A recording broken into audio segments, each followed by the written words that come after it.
In South Carolina, one of the big differences, in South Carolina, the grass that a lot of the people use where they can go out and get their own grass, they pull their grass. The grass that we use, we cut. So the sowing material, they use the new growth of the cabbage palm. And on the back of my truck, I have a limb, and I'll show you how I'll do that, a limb of the saw palmetto. Wow. What's the difference? Selection of material. Now, you sit there and say, well, what is the difference in the baskets of the Southeast and the baskets of West Africa? And what does that say? And the big letters. African coil basket. So no matter what, whether or not it's being made in South Carolina, whether or not it's being made in Georgia, whether or not it's being made in Africa, it is still an African coil basket. What is the difference? Selection of material. We came here, we didn't have the same grasses we had in Africa, but we still wanted to make baskets. So we found something that will substitute. Yep. Wow. And like this basket, I would say, just because looking at it, this is an African basket here. Wow. And the reason for that is the way it ends. Wow. You know, I had, now you mentioned that I had a big one like that. And you never really realize where it's coming from. Right. You know, actually, I gave it away to a friend, and she still has it. But now I'm thinking, wow, if I knew all of this, I would have kept The it. gentleman there, that is my teacher. Oh, wow. That is Herbert Jerome Dixon. He, as we say in the culture, he has crossed the river. He's an ancestor now. Okay. But he's a Vietnam veteran.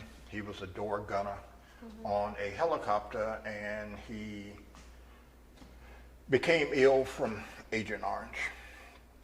And I think he knew or felt what was happening where he was, his stage in life. And he was from Sapelo, even though he lived in Atlanta.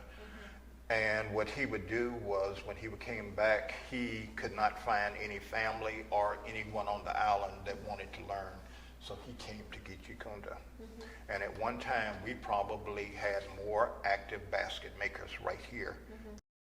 Is another marsh grass.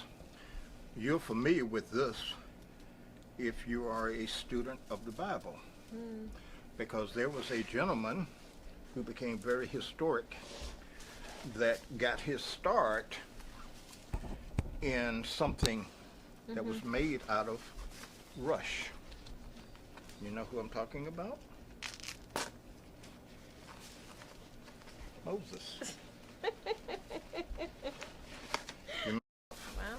Now, when the ancestors first got here and they were making baskets, a lot of the heavy field baskets, like the big basket that we saw inside, would have been made out of rush, Wow. because it was a little more sturdy. But I think, a gospel according to Greg, is that the planters, when I say they, I'm talking about planters, when they started realizing that they could get more work out of men in the fields than they could the women, they turned the basket, let me go over here for just a minute, they turned the basket making over to just the women. But the biggest thing is that we are keeping in the original tradition of the African coil basket, that when we arrived here, we utilized the material or the adaptability of the ancestors of utilizing what was at hand to make a product. Wow. And I have to throw this in. This is a historical basket. This is the African coil, it is African coil basket. This is Zulu beer basket. But this was one of two baskets to represent the state of Georgia during President Obama's last inaugural parade. This was on the Gullah Geechee float. In the Well, silly no. question, right? No. Seriously, Yeah, what I'm yeah. saying. I'm gonna say something because you know how Oh. anal I can be. I'm gonna make it funny. It is so woven. It's woven so tight that the water would not.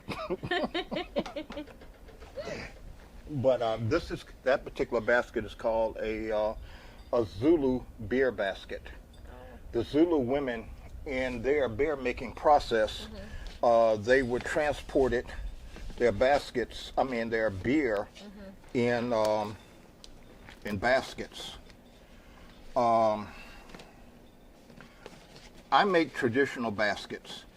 What I call myself doing is that if an ancestor was to return and they all of a sudden say, well, I need to go get some eggs, they automatically grab my egg basket and go. They wouldn't have to guess what the basket was for. And there are a lot of artisans in the world, and there are a lot of beautiful basket makers.